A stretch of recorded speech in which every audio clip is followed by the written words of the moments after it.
राज्यातील ग्रामपंचायतमधील मागील 12 वर्षांपासून काम करणाऱ्या संगणक परिचालकांवर अन्यायकारक असलेल्या शासन निर्णयाची होळी महाराष्ट्रासह पालघर जिल्ह्यात पालघर तालुक्यातील पंचायत समिती समोर या संगणक कर्मचाऱ्यांनी अन्यायकारक आदेशाची होळी केली।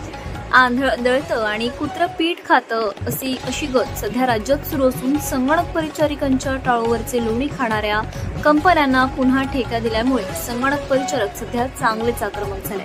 राज्यातील ग्रामपंचायतमध्ये संग्राम आपले सरकार सेवा केंद्र प्रकल्पाच्या माध्यमातून मागील 12 वर्षांपासून संगणक परिचालक सुमारे 7 कोटी जनतेला ऑनलाईन व ऑफलाईन सेवा देण्याचे काम करत आहेत।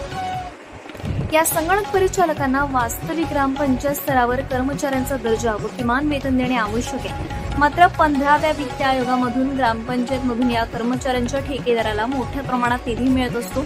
मात्र मिळणारा निधी 12,000 तर कर्मचाऱ्यांच्या हातात फक्त 6,000 अशी फसगत करून सरकार नेमके साध्य काय करते असा प्रश्न निर्माण होत असून ग्रामपंचायत स्तरावर या कर्मचाऱ्यांना सेवेत समाविष्ट केले तर किमान वेतन जरी दिले कर्मचाऱ्यांना दिलासा देण्याचे काम सरकारने करावे म्हणून सर्व स्तरातून मागणी होती।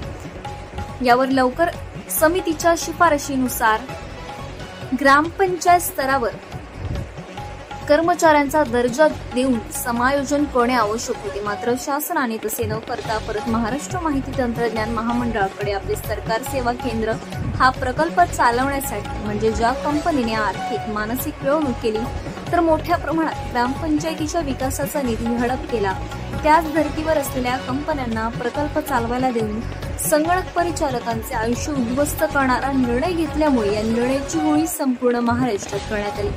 तर शासन प्रशासन मात्र ठेकेदारांवर मेहरबान का असा प्रश्न आज आम्ही करत आहोत।